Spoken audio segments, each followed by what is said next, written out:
muitos jovens hoje tiveram a oportunidade de fazer isso, de, fisicamente falando, estar ali do lado da família, da mãe, da pessoa que representa esse papel.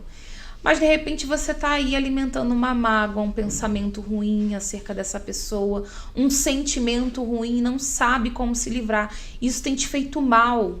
Na verdade, isso tem consumido as suas forças, né? Porque a mágoa é assim. A mágoa é como se você estivesse bebendo um veneno e quisesse que a outra pessoa morresse. É algo que fere somente a você. Eu acredito que quando, por exemplo, você agia dessa forma, exteriormente falando, aquilo ali naquele momento te dava um certo alívio, um certo tipo assim, eu tô bem, né? Tá tudo bem. Tô cumprindo meu papel de filha, né?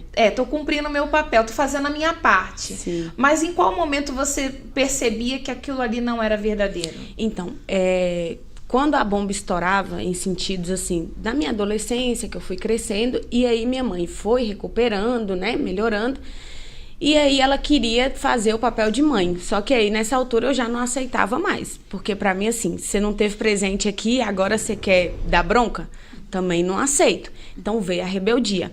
E assim, todas as vezes que tinha uma situação que precisava de uma mãe, aí eu ficava, poxa vida, eu não posso contar com ela. Porque, de certa forma, ela não era tão presente. Então, ela não me conhecia, ela não conhecia meu gosto, ela não conhecia o que eu gostava. E aí, do nada, pra mim, muitas das vezes, eu sentia como uma estranha que eu tinha que respeitar, mas que o respeito não vinha. Então, todas as vezes que tinha uma situação dela me repreender, eu sempre jogava na cara dela. Você não esteve presente, você não é minha mãe, eu não te considero como mãe, porque você não estava lá quando eu precisei, de uma reunião de escola, de ir para levar a tomar uma vacina. É coisa muito boba, mas que faz muito sentido pra gente, principalmente quando você vai entrando na questão da adolescência, né? E muitos jovens, hoje em dia, né, a gente faz o trabalho do Help nas escolas, e quando a gente atende os jovens no cantinho do desabafo, a maioria das reclamações deles é justamente essa. O meu pai não me entende, minha mãe não me entende. E também uma coisa que eles sinalizam muito é a questão das palavras que eles ouvem, né? Geralmente o pai e a mãe acabam falando palavras que machucam. Que às vezes ali na hora do calor do momento ele fala uma palavra que para ele foi apenas uma palavra. E às vezes eles falam na intenção de ajudar, né? Mas não sabe, costumo dizer, não é o que fala, é como fala. Como fala, né? Não sabe o impacto daquela palavra. Exatamente, porque não sabe como já está dentro do jovem, né? A situação que ele está passando, tudo que ele está carregando ali dentro. Então, assim, às vezes o pai e a mãe, na boa intenção de querer ajudar, acaba ofendendo o jovem que já está ferido. Não é por maldade também que o pai faz aquilo. Mas ele se vê numa situação que ele fala assim, é meu filho, como que eu vou fazer para salvar? Eu quero dar um jeito, eu quero salvar. Então, assim, é a única maneira que ele encontra, mas aí acaba já dando aquele choque, porque dentro já tá todo aquele machucado, né? E quando a gente fala, assim, de palavras, eu lembro de muitos episódios, assim, que os jovens relatam, né? De, por exemplo, a mãe vai repreender ou alguém ali que tá cuidando, né? O tutor, olha, se você não mudar, você vai dar porque não presta. Você vai dar pra ser bandido. Você vai dar pra isso, pra aquilo outro. E aí vão surgindo palavras, né? Já a infância, às vezes os pais falam assim, ela é pequena, não entende. Não, ela entende e guarda. E guarda. O problema é isso, que guarda. Então ela vai crescendo com aquilo. À medida que a criança vai crescendo, aquilo vai crescendo dentro dela também. Uhum. Então, assim, já é uma semente ruim que foi plantada. O que começa a fazer? Fermentar e crescer coisas ruins.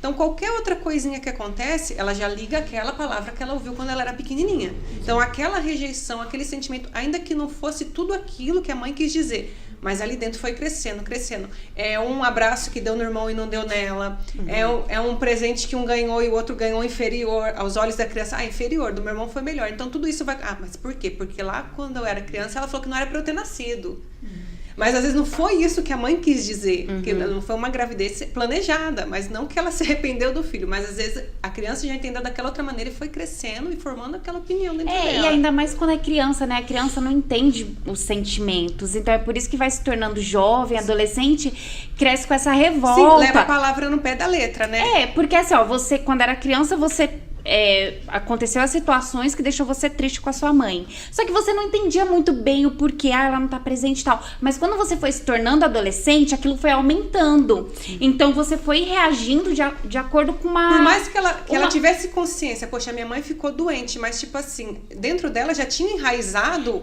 algo de que assim... Porque foi um sentimento que criou quando era criança. E aquilo só vai crescendo. Então, por exemplo, deu uma topada aqui na mesa. Machucou, magoou, né? Tem gente que fala magoou.